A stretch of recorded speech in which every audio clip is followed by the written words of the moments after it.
Halo sahabat, pada kesempatan ini saya akan membahas khotbah Hagai yang ketiga yang dia sampaikan pada tanggal 18 Desember tahun 520 sebelum Masehi. Saudara, sebelumnya saya sudah membagikan khotbah Hagai yang pertama mengenai akan pentingnya memperbaiki prioritas kehidupan kita. Dan khotbah Hagai yang kedua akan pentingnya kita memperbaiki cara pandang kita. Nah, prioritas yang benar dan cara pandang yang benar memampukan kita untuk bertahan dalam situasi sulit, sehingga kita tidak mudah patah semangat.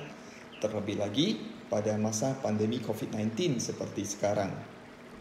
Saudara, mungkin kita bertanya, mengapa kita sudah mengerjakan sesuatu dengan baik tetapi hasilnya tetap saja tidak memuaskan? Kita sudah berfokus menambah jam kerja kita, meningkatkan efektivitas, mengapa hasilnya masih tidak signifikan? Mengapa hasil yang kita dapatkan tidak sepadan dengan kerja keras kita? Dulu mungkin omset kita 500.000 sehari, sekarang bisa dapat 250.000 sehari saja, sudah baik banget. Nah, kurang lebih seperti inilah yang dialami orang-orang pada masa kepemimpinan Zerubabel dan Yosua saat mereka membangun kembali rumah Tuhan. Seharusnya mereka memperoleh 20 gantang gandum, tetapi mereka hanya mendapatkan 10 gantang. Seharusnya mereka memperoleh 50 takar anggur, tetapi ternyata mereka hanya mendapatkan 20. Mereka tidak mencapai target yang mereka harapkan. Omset mereka menurun 50%. Ya, luar biasa banyaknya ya. Nah, Tuhan mengatakan bahwa Dia telah mendisiplin mereka dengan hama dan penyakit gandum, tetapi mereka tidak kembali kepada Dia. Ada di Hagai 2 ayat 18. Terkadang Tuhan terpaksa menggunakan kesusahan atau mengizinkan kesusahan terjadi untuk mendisiplin dan memperbaiki tingkah langkah kita. Hal ini karena ketika Tuhan berbicara kepada kita, kita tidak mau mendengarkannya. Sehingga Tuhan terpaksa membiarkan kita mengalami kesusahan, sehingga kesusahanlah yang berbicara dengan lantang, berbicara dengan keras dan tegas kepada kita. Namun kesusahan ini tidak membuat mereka berbalik kepada Tuhan. Nah, oleh sebab itu, pada tanggal 18 Desember 520 sebelum Masehi, Tuhan kembali menggunakan sebuah pertanyaan untuk mendorong mereka berpikir. Cukup unik ya kitab Hagai ini, di dalam khotbahnya Hagai, Tuhan terus menggunakan pertanyaan retorika untuk membuat pendengar pada masa itu melakukan introspeksi diri. Nah, pertanyaan Tuhan seperti ini. Andai kata seseorang membawa daging kudus dalam puncak bajunya, lalu dengan puncaknya itu ia menyentuh roti atau sesuatu masakan atau anggur atau minyak atau sesuatu yang dapat dimakan, menjadi kuduskah yang disentuh itu? Lalu para imam itu menjawab katanya, tidak. Berkatalah pula Hagai, jika seseorang yang najis oleh mayat menyentuh semuanya ini, menjadi najiskah yang disentuh itu? Lalu para imam itu menjawab katanya, tentu. Nah, menggunakan contoh yang mungkin lebih mudah dipahami pada masa pandemi ini, kira-kira seperti ini. Apabila sebuah masker bersih bersentuhan dengan sebuah masker kotor, apakah masker kotor menjadi bersih? Jawabannya adalah tidak. Sebaliknya, apabila sebuah masker kotor bersentuhan dengan sebuah masker bersih, apakah masker tersebut menjadi kotor? Jawabannya adalah tentu.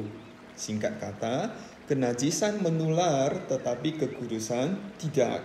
Kita dapat menginfeksi seseorang dengan virus, tetapi tidak dapat menginfeksi seseorang dengan kesehatan.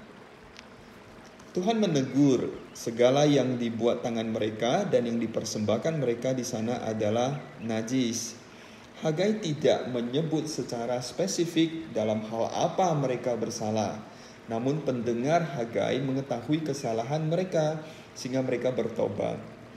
Mungkin di antara mereka ada yang berpikir, apakah rumah Tuhan perlu dibangun?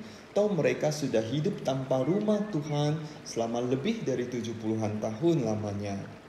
Well, pada masa pandemi COVID-19 ini, kita yang sudah terbiasa atau mungkin dinina bobokkan oleh ibadah via YouTube channel, kita mungkin mulai berpikir apakah beribadah di rumah Tuhan diperlukan, sekalipun nantinya ibadah on-site atau ibadah secara ragawi sudah dapat diselenggarakan nanti. Bukankah beribadah di rumah via YouTube channel jauh lebih nyaman? Kita bisa mengenakan celana pendek kita mungkin sambil sarapan, sambil secangkir kopi di tangan, atau sambil berbaring-baringan, ya. Jangan-jangan kita ingin beribadah secara online hingga selamanya sekalipun pandemi telah berakhir nanti. Nah, atau kita beribadah di gedung gereja, tetapi kita tidak hati kita tidak ada pada Tuhan. Yang kita cari adalah pelayanan di gereja, karena pelayanan memberikan validasi diri kepada kita. Kita menerima pujian dan pengakuan melalui pelayanan yang kita berikan. Atau kita hanya menikmati kebersamaan, yaitu makan bersama, bersenda gurau dalam persekutuan-persekutuan kita. Persekutuan adalah bagian penting dari kehidupan bergereja. Tetapi persekutuan tanpa kekudusan atau sikap yang tulus ikhlas adalah kesia-siaan. Atau kita hidup dalam double life, yakni kita memelihara dosa tertentu, atau kita selalu bersungut-sungut atas segala sesuatu yang kita kerjakan, atau kita selalu membandingkan kelebihan orang lain dengan kekurangan kita. Kita berpikir kehidupan orang lain jauh lebih baik daripada kita. Kemudian kita menjadi marah dan iri hati karena hal tersebut. Tuhan ingin kita mengoreksi sikap hati kita. Tuhan menegaskan begini, maka sekarang perhatikanlah mulai dari hari ini dan selanjutnya, sebelum ditaruh orang batu demi batu untuk pembangunan bait Tuhan. Ternyata ketika membangun bait Tuhan tidak sekedar menaruh batu, tetapi sikap hati, kekudusan hidup berpengaruh pada pelayanan yang mereka lakukan. Dengan kata lain, Tuhan menuntut kita memperhatikan sikap kita ketika kita mengerjakan segala sesuatu. Always pay attention to why we do what we do. Perbaikilah tingkah langkahmu, perbaikilah sikapmu. Mengerjakan sesuatu dengan benar tidaklah cukup jika belum disertai dengan sikap yang benar. Kerja keras tanpa sikap yang benar di hadapan Tuhan adalah kesia-siaan. Tanpa hati yang tulus ikhlas, ritual ibadah adalah kehampaan. Tanpa cinta yang tulus kepada Tuhan dan sesama, pelayanan hanyalah sebuah validasi diri. Tuhan menjanjikan, mulai dari hari ini aku akan memberi berkat. Hagai 2 ayat 20. Saudara, saya akhiri renungan ini dengan membaca Zakaria 8 ayat 13, ayat 9 hingga 13. Yaitu nabi yang melayani di waktu yang bersamaan dengan Hagai. Nah, beginilah firman Tuhan semesta alam, yaitu Tuhan Sang Raja semesta alam. Kuatkanlah hatimu, hai orang-orang yang selama ini telah mendengar firman ini, yang diucapkan para nabi, sejak dasar rumah Tuhan semesta alam diletakkan untuk mendirikan bait suci itu. Itu sekitar hampir 20 tahun yang lalu loh, sebelum ini disampaikan. Nah, sebab sebelum waktu itu ada rezeki bagi manusia, juga tidak bagi binatang, dan karena musuh tidak ada keamanan bagi orang yang keluar dan bagi orang yang masuk. Lagi pula aku membuat manusia semua bertengkar.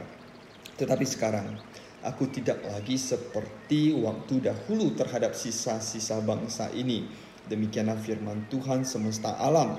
Melainkan aku akan menabur damai sejahtera, maka pohon anggur akan memberi buahnya, dan tanah akan memberi hasilnya, dan langit akan memberi embunnya. Aku akan memberi semuanya itu kepada sisa-sisa bangsa ini sebagai miliknya. Dan kalau dahulu kamu telah menjadi kutuk di antara bangsa-bangsa, hai kaum Yehuda dan kaum Israel, maka sekarang aku akan menyelamatkan kamu, sehingga kamu menjadi berkat. Janganlah takut, kuatkanlah hatimu.